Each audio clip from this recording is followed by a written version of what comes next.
So that was all assignment 1. Now assignment 2 was where I asked for you to go ahead and put together your name, or another word, somewhere in the realm of like 6 to 8 characters in length, for us to go ahead and break down all the various pieces of the anatomy of that, as well as just the information that surrounds type all the time, like the capital height, the descender line, all those various pieces. Hopefully you find at least a dozen unique characteristics and anatomy pieces of the type for you to go ahead and document and define in this document.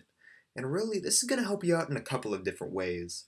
First off, you're going to be able to spot some of the more unique characteristics to the different typefaces and fonts that you have access to.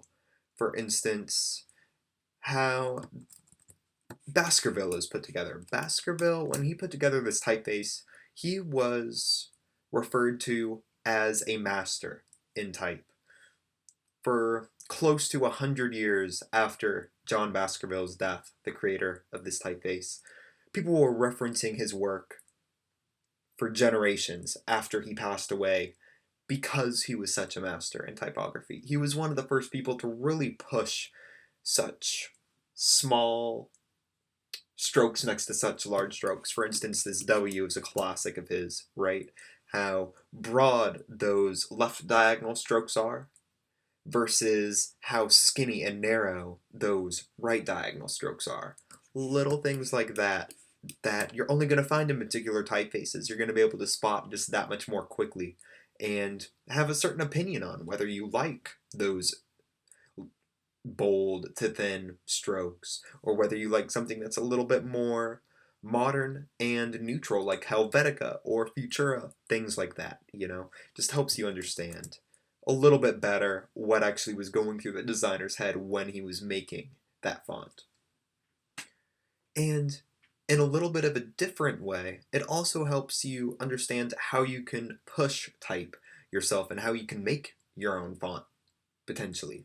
Especially when working with logos and potentially like unique headers for documents.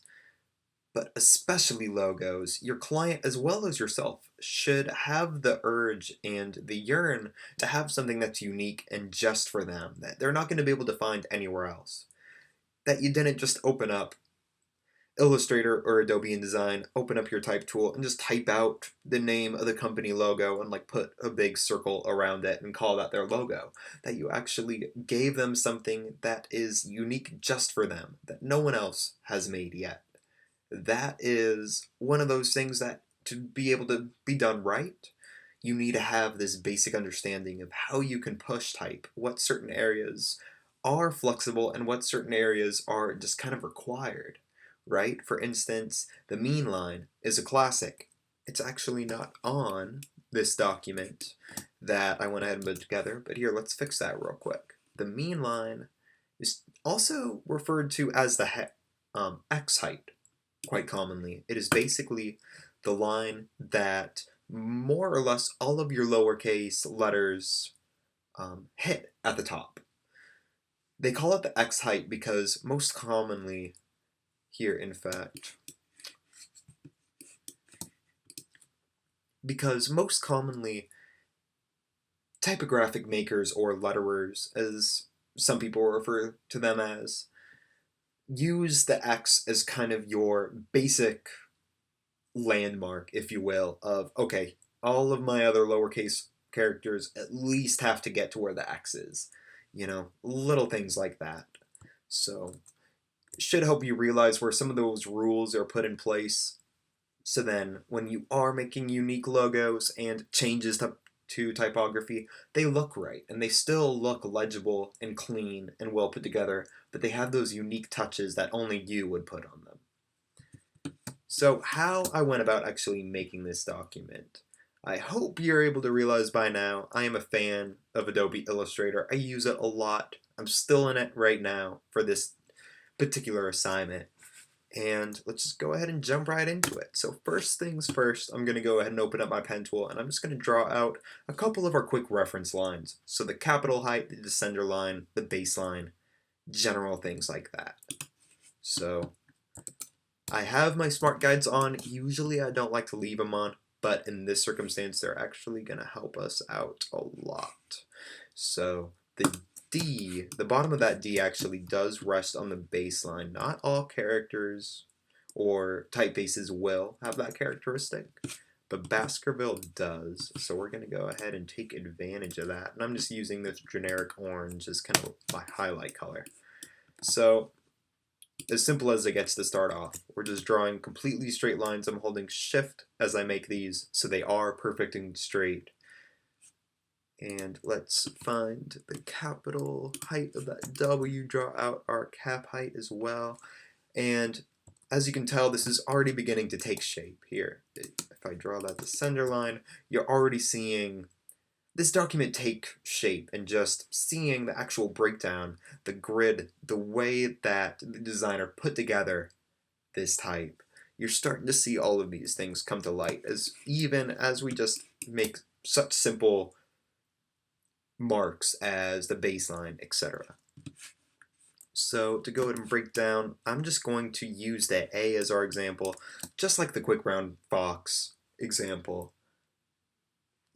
You're not going to want to see me actually break down my entire name. You know, honestly, that probably took me like 15 or 20 minutes, but still, that's a drag in video time. You don't want to just sit here and watch all that. Half the fun of it is doing it yourself. And hopefully you already realized from the breakdown I gave just at the beginning of opening up this document, you realize how important it is to understand these different pieces of type. As we start going into certain assignments along the course of this video, you're going to see a lot of these things get brought up and referenced, and particular manipulations of type that are going to be based off of this anatomy of what we're already dealing with. And it's going to help you out tremendously just to have this in the back of your head while we're referencing that. So when you're out on your own and you're working with type by yourself, you're going to be able to have these things all in the back of your head, and the work you're going to produce is going to be just that much better. So I have my A selected, and I just drew 2 lines without a stroke or a fill on them. And I'm going to use Illustrator's classic Pathfinder tool, and I am just going to use their divide system of taking this little portion of that A. Now you're going to notice I'm using my direct selection tool, or you can press the A on your keypad, and that's going to bring you to this tool specifically, and that's just going to let me select one piece of this. If I use just my normal selection tool, aka the black arrow or the V on your keyboard, it's going to select everything, and it's not going to give me that complete control of just having that one piece that I just went ahead and divided from the rest. So I take that, I go to my fill color, I go to my swatches, and I pick whatever color I want. I'm just using orange since it was already there. And there we go. There is the hook of that A. So now that we got that in place, I'm just going to draw a really quick reference line pointing to it. And obviously we are not going to want to spell out hook in 90 points. So here, let's make that something closer to like 10. Okay, perfect. Just type that out. Let's make that orange as well so everything's consistent. First definition in the books. So here, I'm just going to go ahead and do the spur really quickly as well. Make sure I take away my fill there.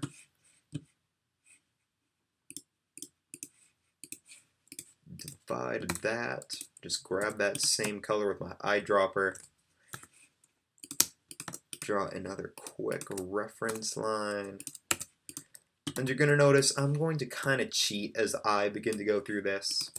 As in just copying, for instance, hook, and then I'm just going to retype into it. That is the spur. There we go. You know, so it's already beginning to take shape. Hopefully now you can see how I went about breaking down all these individual pieces. And again, from the beginning of the video, I really hope that you're going to take my word for it on how helpful this is going to be as you begin manipulating type in your own unique ways. You know, this is only going to make you a better designer in the long run, trust me. And you are going to see that firsthand in later courses. And you're going to see that firsthand throughout the later videos in this entire course. So keep an eye out for them. If you're curious, skip ahead and you'll see for yourself on why this is so important. And in the meantime, thanks again for tuning in, and we will see you in the next video.